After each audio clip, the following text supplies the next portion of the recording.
안녕하세요. 저는 40대 초반의 이혼녀입니다. 어려서부터 저희 집은 그리 부유하지 못했습니다.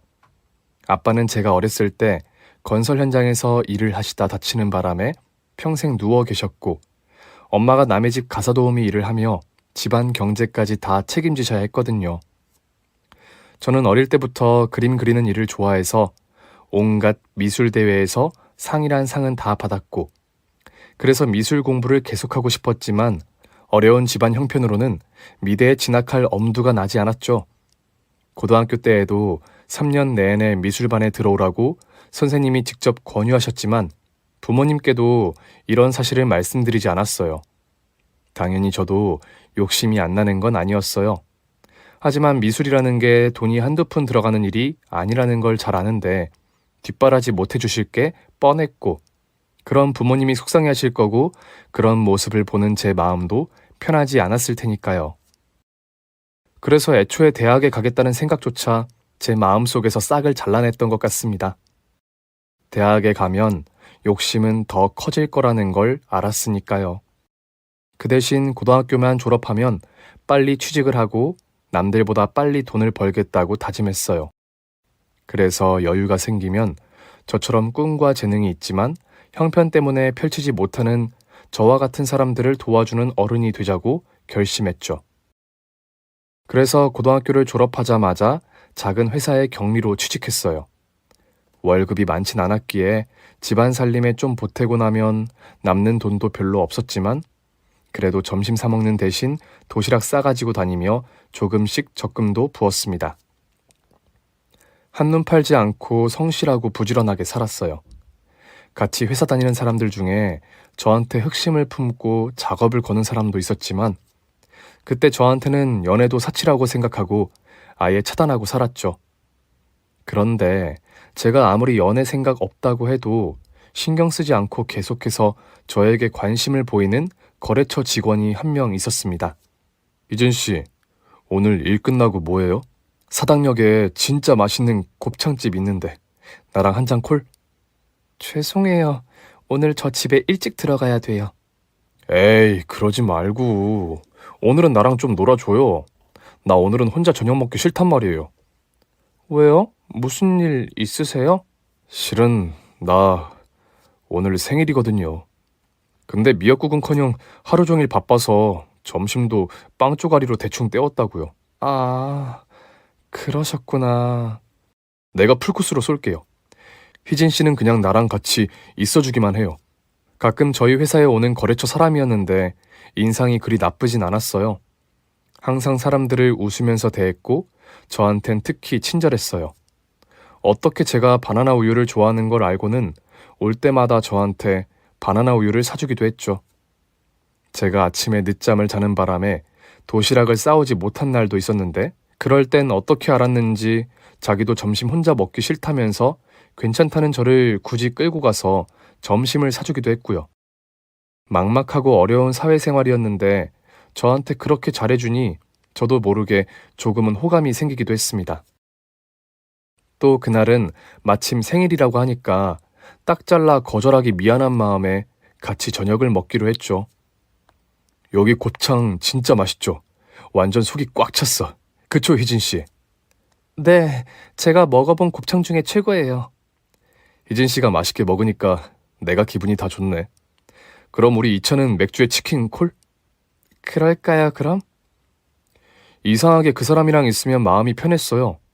그래서 그날은 무려 2차까지 갔고 맥주를 마시는 자리에서 평소 다른 사람들에게는 하지 않았을 얘기까지 하게 됐죠. 근데 희진 씨는 왜 연애할 생각 안 해요? 사실 저는 소녀 가장이나 마찬가지예요. 돈 벌어서 집안에 보태야 되거든요. 착하네. 지금 한창 예쁘고 싶을 나이인데 항상 이렇게 수수하게 하고 다니는 이유가 있었구나. 화장품 사는 거, 파마하는 거, 그런 것도 저한테는 다 사치니까요. 그런데 김 대리님은 왜 연애 안 하세요? 나도 뭐 비슷해요. 홀어머니 모시고 살고 있거든요. 결혼해도 엄마 모시는 거는 달라지는 거 없을 텐데 내가 돈이 많은 것도 아니고 월급쟁이인데다가 아유, 아무튼 요즘 누가 이런 남자랑 연애하고 싶겠어요. 돈보다 중요한 게 있다는 걸 사람들이 좀 알면 좋을 텐데. 그쵸? 희진 씨처럼 그렇게 이해해주는 사람도 별로 없더라고요. 자, 열심히 사는 우리를 위해서 건배! 깊은 속마음까지 서로 얘기를 하고 공감대가 형성이 돼서 그랬는지 그날 이후로 저도 그 남자가 조금 다르게 보이기 시작했던 것 같아요. 그렇다고 그 남자가 저한테 더 강하게 어필하거나 그런 것도 아니었기에 저도 부담 없이 가끔 따로 만나 데이트 비슷한 걸 즐기기도 했죠. 제 어려운 사정 얘기를 들어서 그랬는지 데이트 비용 같은 걸로 한 번도 저한테 부담 준 적이 없어요. 밥값도 커피값이나 술값도 영화를 볼 때도 늘 그 사람이 부담했죠. 가끔씩 저한테 선물을 하기도 했는데 미안해서 제가 뭐라도 사드리고 싶어 하면 절대 뭐 바라고 이런 거 주는 거 아니에요. 희진 씨는 그냥 받기만 해요. 나는 그거면 충분해요. 이렇게 얘기했죠. 시간이 갈수록 참 좋은 사람이구나 그런 생각이 깊어졌어요. 어린 나이에 생활 전선에 뛰어드는 게 심적으로 힘들 때가 많았고 가끔은 엄마 아빠가 원망스럽기도 했는데 그럴 때마다 이 사람한테 위로를 받았던 것 같아요. 서로 부담 없이 5년쯤 그렇게 만났을 때 이 사람이 결혼 얘기를 꺼냈죠. 희진 씨가 나랑 결혼하면 내가 진짜 고생 안 시킬 자신 있는데. 치, 무슨 수로요? 남자는요, 좋아하는 여자한테는 어떻게든 그렇게 하게 돼 있어요. 그거 다 허세 아니에요? 불쌍한 우리 희진 씨. 오죽 힘들었으면 이런 것도 하나 못 믿을까. 아, 진짜 나 이 여자 고생 그만 시키고 싶다. 그 말이 왜 그렇게 저를 울컥하게 했을까요? 이런 남자라면 함께 고생해도 괜찮겠다는 생각까지 들었습니다. 그래서 제가 그랬죠. 그냥 우리 결혼할까요? 정말이에요? 에이, 근데 나는 집도 없고 모아둔 돈도 없고. 그건 나도 마찬가지인 거 알잖아요. 우리가 결혼해서 열심히 살면 되죠. 지금처럼요. 나는 엄마도 모시고 살아야 돼요. 저는 상관없어요. 저 어른들한테 이쁨 받을 자신 있어요. 회사에서 저 하는 거 보셨잖아요. 결혼해도 우리 지금 집에서 살아야 될 텐데 집도 코딱지만 하고요. 그거는 서로의 동선을 다 알 수 있으니까 가족들 사이가 더 가까워지는 거죠. 그때는 제가 더 적극적이었어요. 이렇게 저한테 잘해주고 간이고 쓸개고 다 빼주겠다는 사람, 나 더는 고생시키고 싶지 않다는 사람, 저도 놓치고 싶지 않았거든요. 서로의 형편이 어렵다는 걸 잘 알고 있었기에 결혼식도 아주 작게 간소화해서 했고 신혼집은 당연히 14평밖에 안 되는 좁은 시어머니의 집에 합가를 해서 같이 살게 됐죠. 사실 결혼 전부터 시어머니는 저를 별로 탐탁해하지 않으셨어요. 자기 아들이 대단한 여자와 결혼할 수도 있는데 어쩌다 저한테 코를 꿰었다며 대놓고 싫은 티를 내셨죠. 하지만 저는 내가 시어머니랑 결혼할 것도 아니고 남편만 나를 사랑해주고 내 편이면 되지라는 생각이었습니다. 남편 하나 믿고 살면 어렵지 않을 거라고 믿었어요.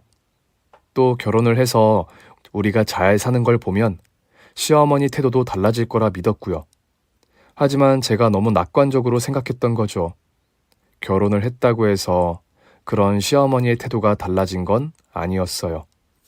오히려 더 대놓고 저를 못살게 굴기 시작했습니다.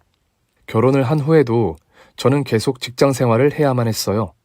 둘이 열심히 벌어서 아이가 태어나면 분가를 하고 싶다는 마음도 물론 있었고 친정에도 계속 돈을 보내줘야 했기 때문이기도 했죠. 그런데 시어머니는 일단 그것도 마음에 안 들어 하셨어요. 어머니, 국 데펴놨으니까 밥통에 밥이랑 반찬 꺼내서 아침 식사하세요. 예, 너 지금 국을 끓인 게 아니고 데펴놨다고 했니? 네, 어제 육개장을 많이 끓여서요. 어머니도 맛있게 드셨잖아요. 하루 지난 음식을 지금 시어머니 밥상에 올리라고? 어제 먹고 잘 끓여놨어요. 저희도 좀 전에 먹었고요. 괜찮아요, 어머님. 지금 여름도 아닌데요, 뭘. 글쎄, 나는 장이 예민해서 하루라도 지난 거 먹으면 바로 탈이 난다니까? 에이, 제가 말을 안 해서 그렇지. 지난번에도 이틀 3일 지난 것도 잘 드셨어요, 어머님. 뭐? 그럼 그동안 나한테 그런 음식을 먹였다는 게냐? 하여간 다시 끓여놓고 나가든지. 나는 저거 못 먹는다. 그럼 오늘은 국 없이 드세요, 어머님. 저 늦어서 바로 나가봐야 돼요. 출근하는 며느리에게 국을 다시 끓여놓고 나가라뇨. 한겨울에 무슨 국이 상하기라도 합니까? 이런 식의 음식 타박, 반찬 타박은 거의 매일 있는 일이었습니다. 결혼한 후로 어머님은 부엌일은 일절 손도 대지 않으셨거든요. 이날 이때까지 물에 손 안 담근 날이 없다. 이제 나도 며느리 들어왔으니 편하게 밥상 좀 받아 볼란다. 아예 이렇게 선언을 하시고는 삼시세끼 밥상 꼬박꼬박 차려드리기를 원하셨죠. 점심이야 뭐 제가 일해야 한다는 걸 알고는 계셨으니 굳이 말씀 안 하셨지만 아침은 물론이고 야근하고 늦게 퇴근하는 날에도 어머님은 아예 식사를 하지 않고 저를 기다리셨어요. 그놈의 회사는 무슨 야근을 그렇게 하니? 저녁 기다리다가 굶어 죽을 뻔했다. 아 뭐해, 빨리 저녁상 차리지 않고. 주말에는 좀 피곤해서 늦잠을 자고 싶을 때도 있었는데 평소보다 30분이라도 아침상이 늦어지면 주방을 들락거리며 살림을 죄다 때려 부술 것처럼 그릇들을 들었다 놨다 냉장고 문을 열었다 닫았다 하며 소란을 피우셨어요. 그래도 제가 나오지 않으면 저 들으라고 큰 소리로 하소연을 늘어놓으셨죠. 나 때는 상상도 못할 일이야 이게. 어디 시어머니가 새벽같이 나와 있는데 이부자리에 쳐누워서 시어머니 아침을 굶겨? 마지못해 일어나 밖으로 나왔더니 외출할 준비를 다 하고는 저를 노려보시더군요. 어디 나가시게요, 어머님? 며느리가 시애미 아침밥 굶긴다고 소문내러 나간다, 왜? 그리고 너 빨래를 저렇게 쌓아놓으면 어떡하니?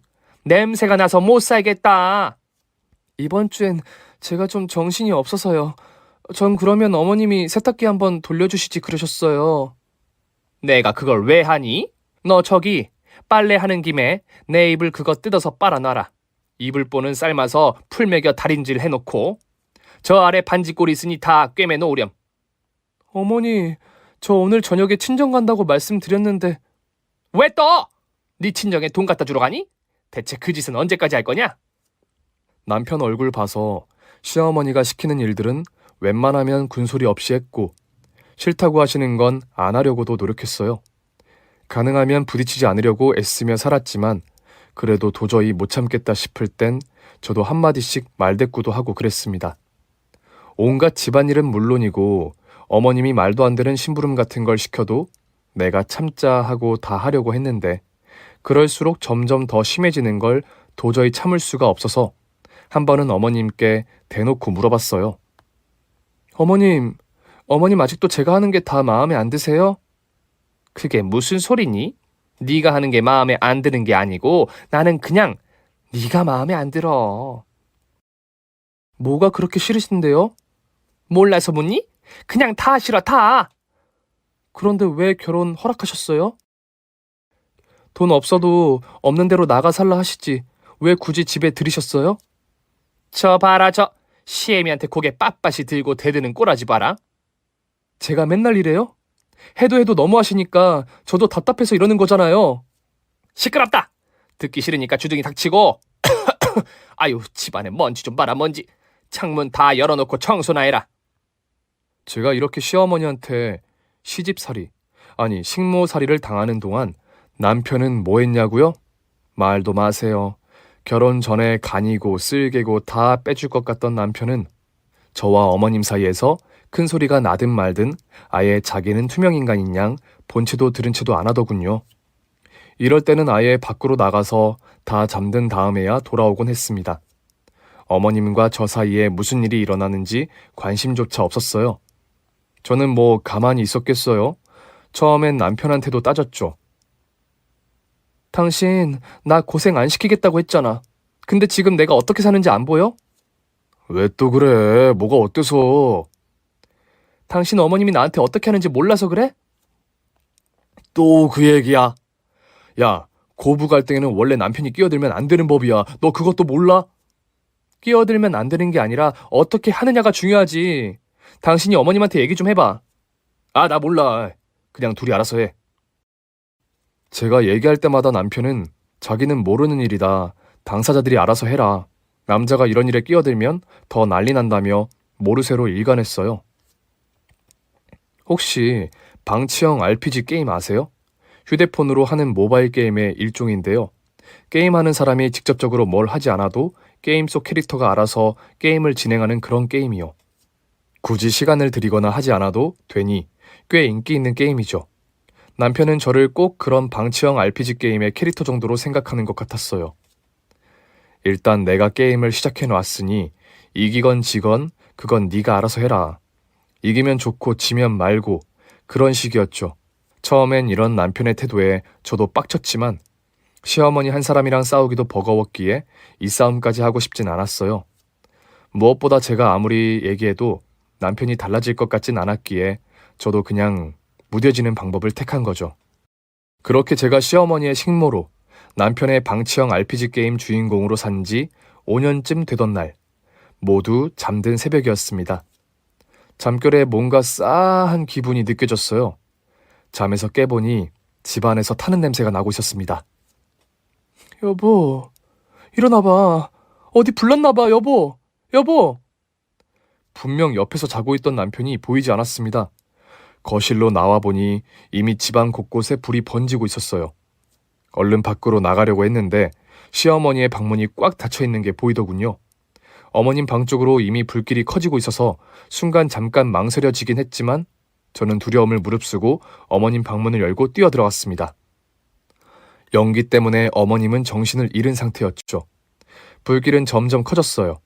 저 혼자 힘으로도 이 불길을 뚫고 나가기는 힘들어 보였습니다.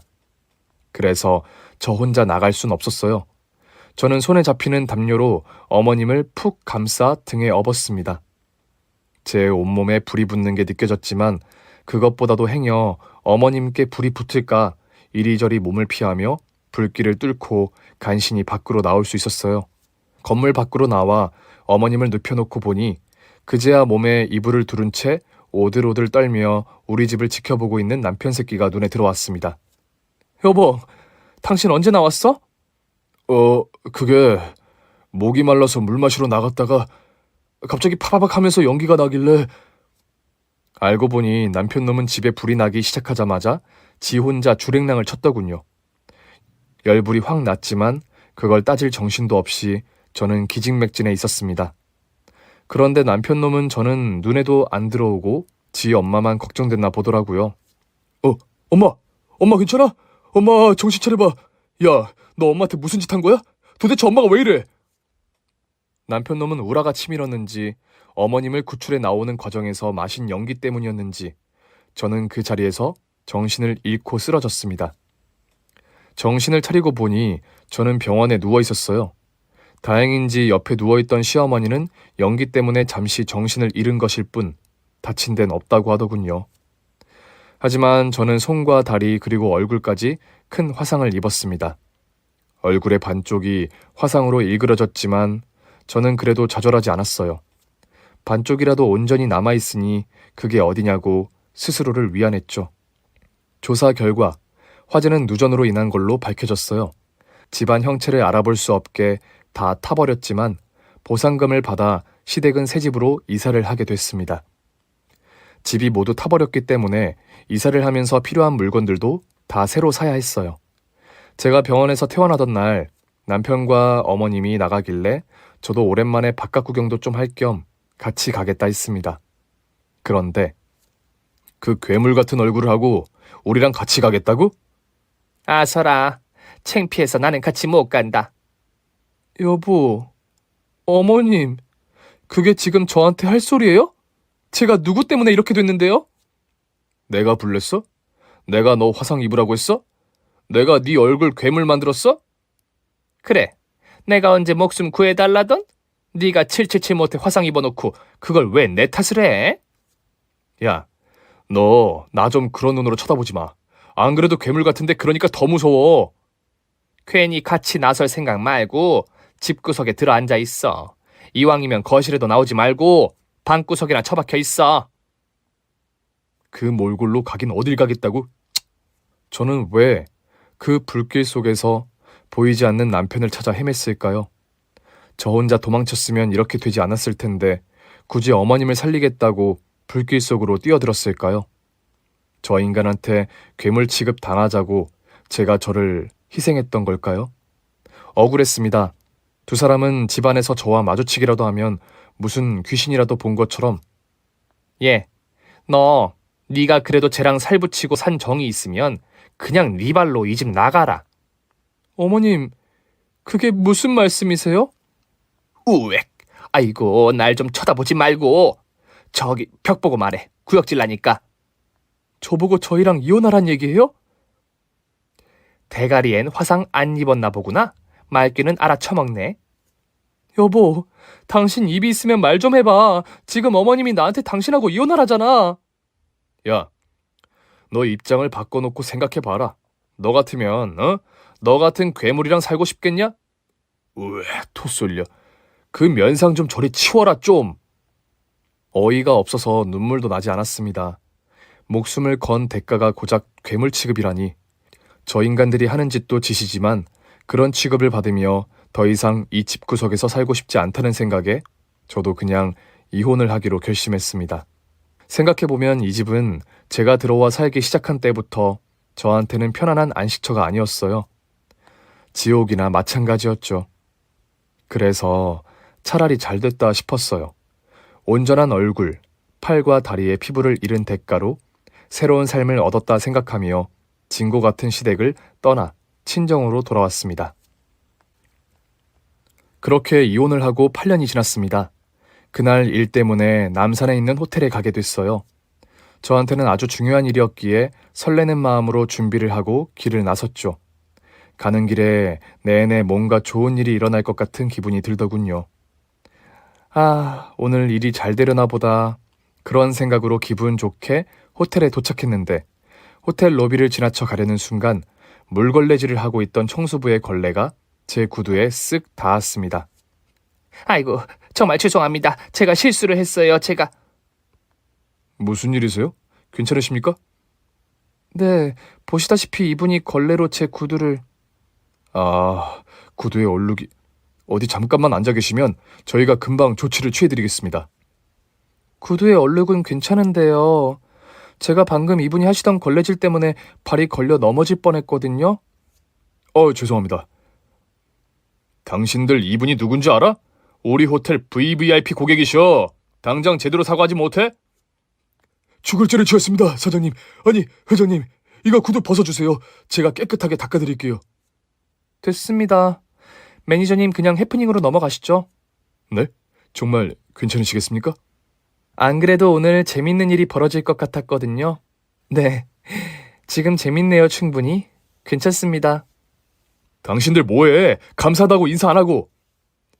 이렇게 얼굴도 이쁘신 분께서 심성도 고우셔서 우아하게 저희를 용서해 주시다니 정말 복 받으실 겁니다.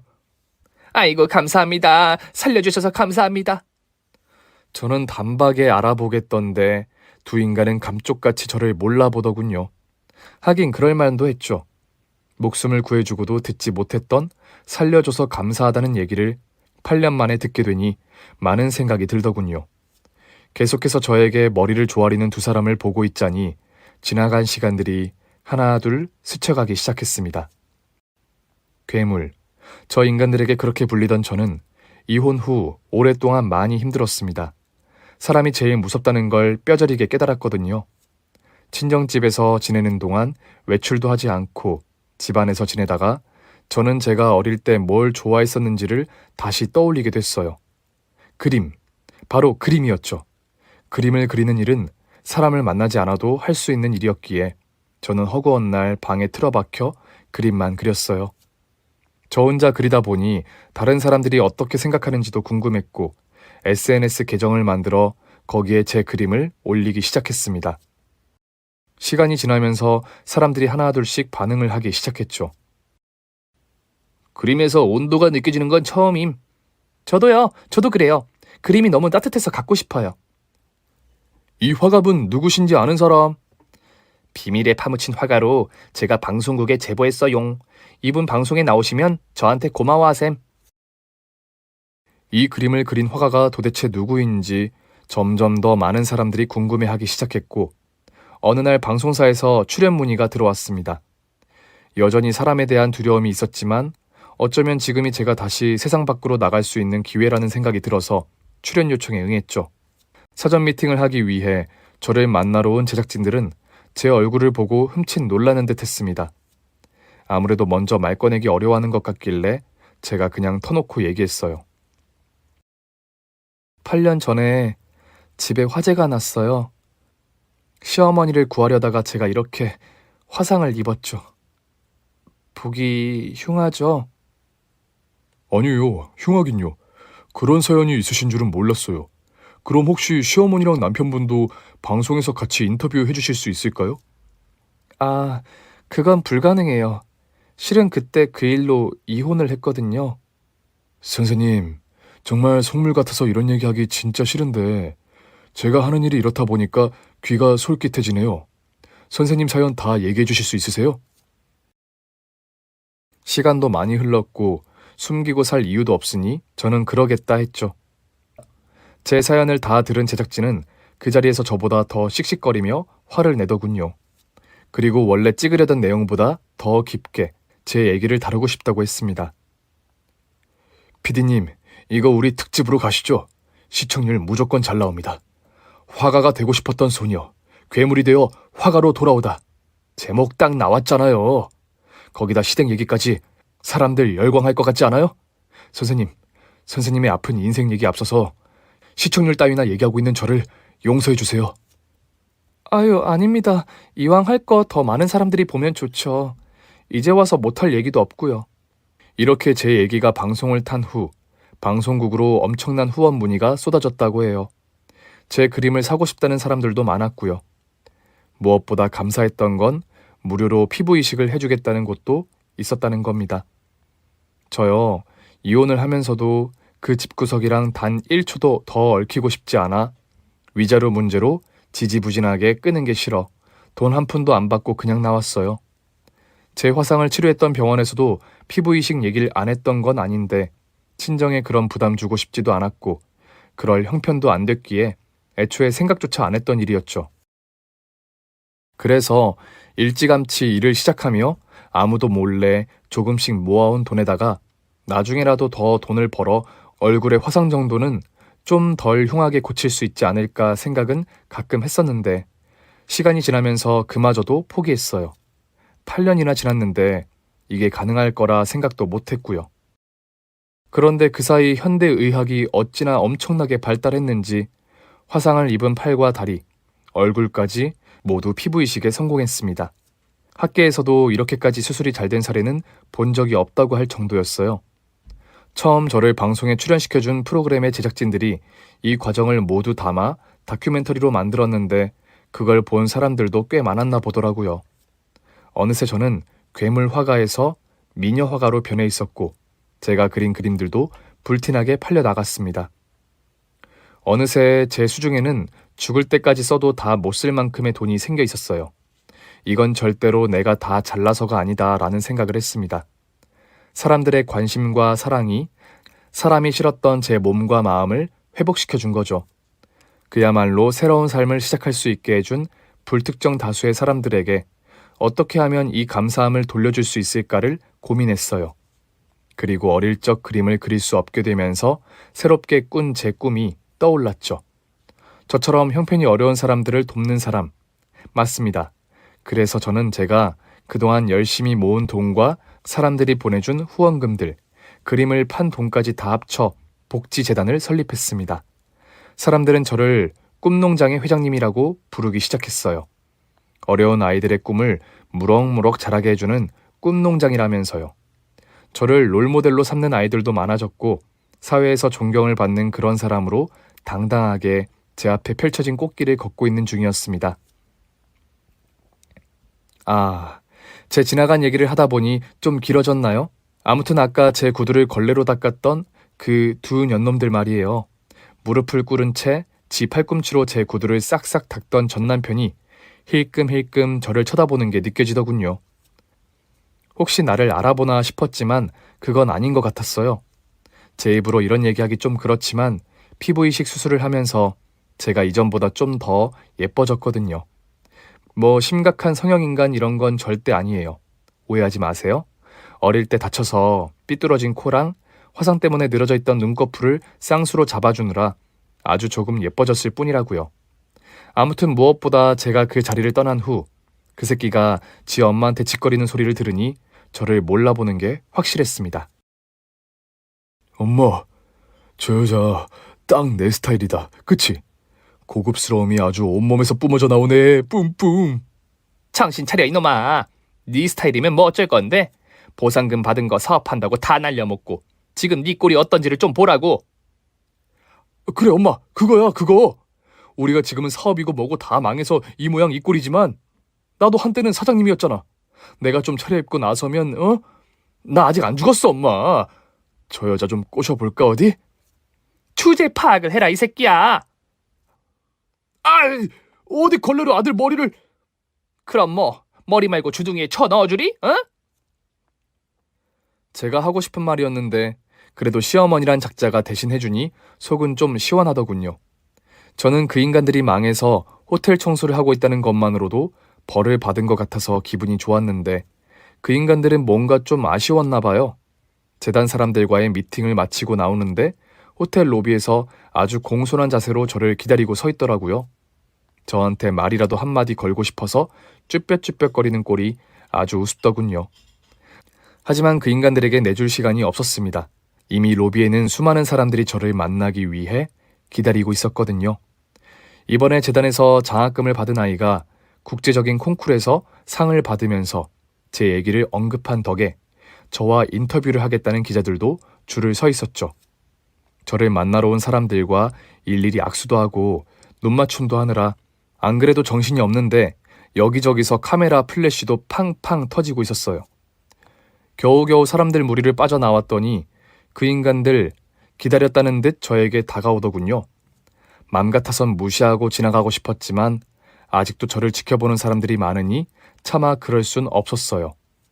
억지 웃음을 지으며 인사를 받아줬습니다. 너 지금 꼭 이래야 되겠어? 이게 통할 거라고 생각하는 거냐고? 엄마, 나야 나. 엄마 아들. 내가 저 여자 눈에 한번 들어볼 테니까 잘 보라고. 저기요. 네?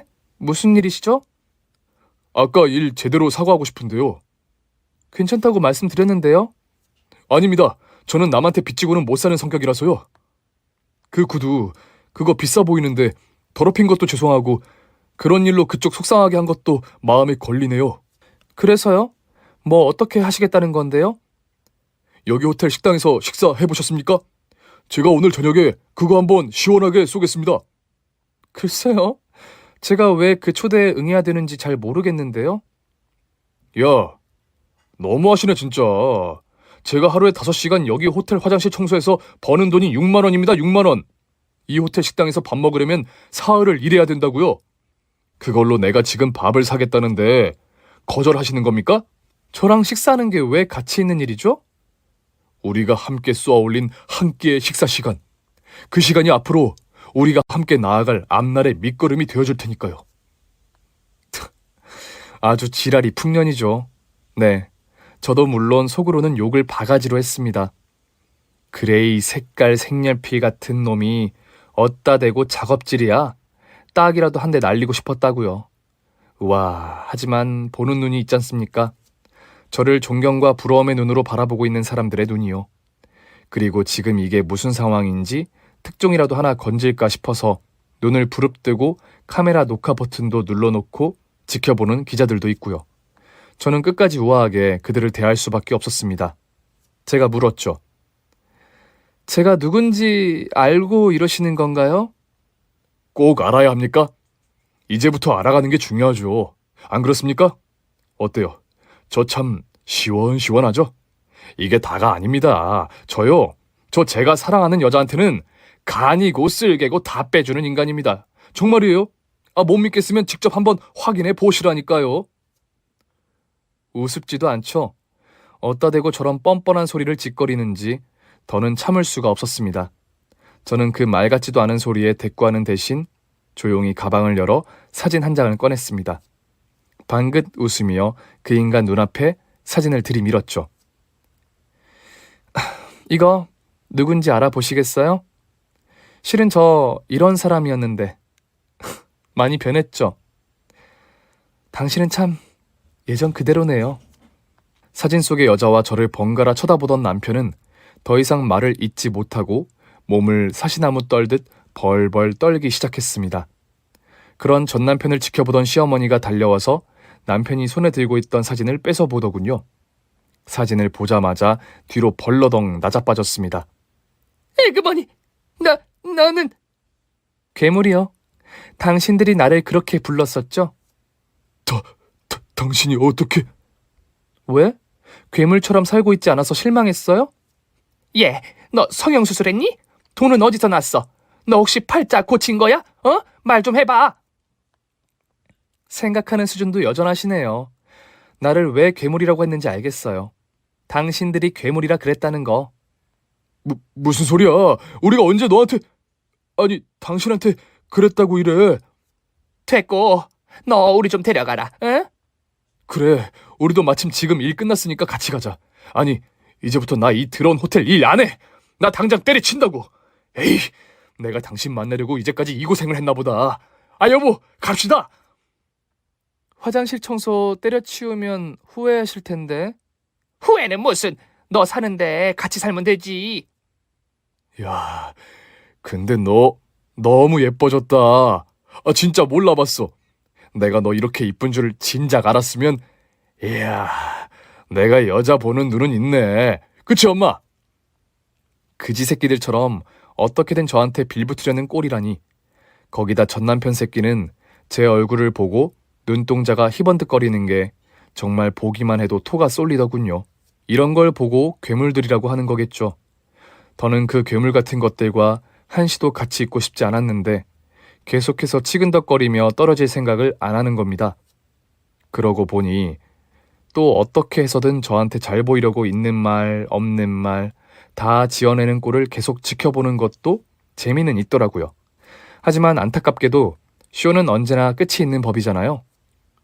회장님, 차 준비됐습니다. 강연 시간 맞춰 도착하시려면 이제 출발하셔야 합니다. 뭐? 회장님? 너 회장님 됐냐? 이야, 진짜 잘 됐네. 무슨 사업하냐? 예, 여자가 그런 일 하면 힘들다. 이제는 네 남편한테 맡기고 너는 비켜주세요. 그만 가시죠, 회장님. 네, 그럼 출발할까요? 여보! 내가 이렇게 부탁할게. 제발 나 좀 데려가. 예, 네 시엠이 허리 꼬부라져가지고 화장실 청소를 하는 거 불쌍히 좀 여겨다오. 예, 며느리야. 괴물 같은 것들이 바닥에 엎드려 저에게 머리를 조아리고 있었습니다. 그러거나 말거나 저는 우아하게 차에 올라탔죠. 제가 차에 오르자 기사가 차 문을 닫았고 저는 창문을 살짝 열고 바닥에 조아린 그들을 향해 픽 비웃음을 한번 날려줬습니다. 왜 발길질이라도 한번 날리지 않았냐고요?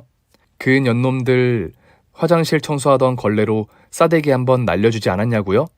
쌍욕이라도 하지 왜 가만히 있었냐고 나중에 묻는 사람들도 있더군요. 그럴 걸 그랬나? 잠깐 생각도 했지만 결론은 아니오였어요. 굳이 제가 그럴 필요가 있었을까요?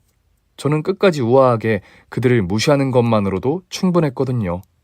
왜냐하면 그 자리에 있던 사람들, 저를 존경하는 사람들과 기자들은 절대로 그 상황을 가만히 두고 보지 않았거든요. 사람들은 동영상 찍어서 다 퍼나르고 기자들은 언론사에 기사 보내고 저는 다시 한번 뉴스 1면을 장식했습니다. 꽃농장 회장님의 지옥 같았던 결혼 생활이란 주간지의 기사는 뭐 지극히 속이 보이는 가십성 제목이 딱히 마음에 들진 않았는데요. 그래도 특집으로 몇 주 동안이나 그 인간들이 저지른 악행들을 낱낱이 보도해준 덕분에 제 지난 얘기를 모르던 사람들에게까지 널리 알려졌네요. 상상도 못할 만큼 힘들고 어려운 상황을 이겨내고 제 2의 인생을 일궈낸 제 불굴의 의지에 감탄하는 사람들은 더 많아졌습니다. 무엇보다도 저를 괴물이라 부르며 사는 내내 괴롭히던 그런 인간들을 끝까지 웃음으로 대한 제 인성을 칭송하는 사람들도 생겨났죠. 그런 걸 의도한 건 맹세코 아니었지만 결과적으론 그렇게 됐네요. 소문에 듣자 하니 그 인간들은 당연하게도 호텔 청소하는 일에서도 잘렸답니다. 그뿐인가요? 워낙 유명해진 덕분에 다른 데서 일자리를 구하기도 쉽지 않은 모양이더라고요. 가는 데마다 세상 그렇게 살지 말라며 욕먹는다는 얘기도 들었습니다. 그리고 이제야 뒤늦게 제 기사들을 찾아보긴 했는지 종종 재단 근처에서 얼쩡거린다는 얘기도 몇 번 듣긴 했습니다만 그래봤자 저는 신경도 안 썼어요. 재단에 상주하는 기자들이 또 그 년놈들 사진 찍어서 기사가 나오고 그럼 그걸 보고 회장님 괴롭히러 괴물이 떴다며 저 대신 욕해주는 사람들은 또 생겨났거든요. 저요, 지금에 와서는 충분히 복수할 수 있어요. 막장 드라마 같은 데 나오는 것보다 더 심하게 그 인간들 처절하게 벌 줄 수 있죠. 그 인간들 이 세상에 발 못 붙이게 얼마든지 할 수 있습니다. 하지만 그렇게 하지 않을 거예요. 저는요, 앞으로 남은 날 동안 그런 가짜는 인간들 때문에 더 이상 제 인생을 더럽히지 않을 겁니다. 그러기엔 제 인생이 너무 아깝잖아요. 저를 좋아해주고 저를 믿어주는 사람들과 함께할 시간도 부족해요. 그런 인간들에게는 그게 어떤 일이든 제 시간 1분 1초도 내줄 수 없습니다. 그럴 시간 있으면 소중한 사람들과 나눠야죠. 구독자 여러분, 오늘 얘기도 재밌게 들으셨나요? 이 사연에 공감하셨다면 구독과 좋아요를 꼭 눌러주세요.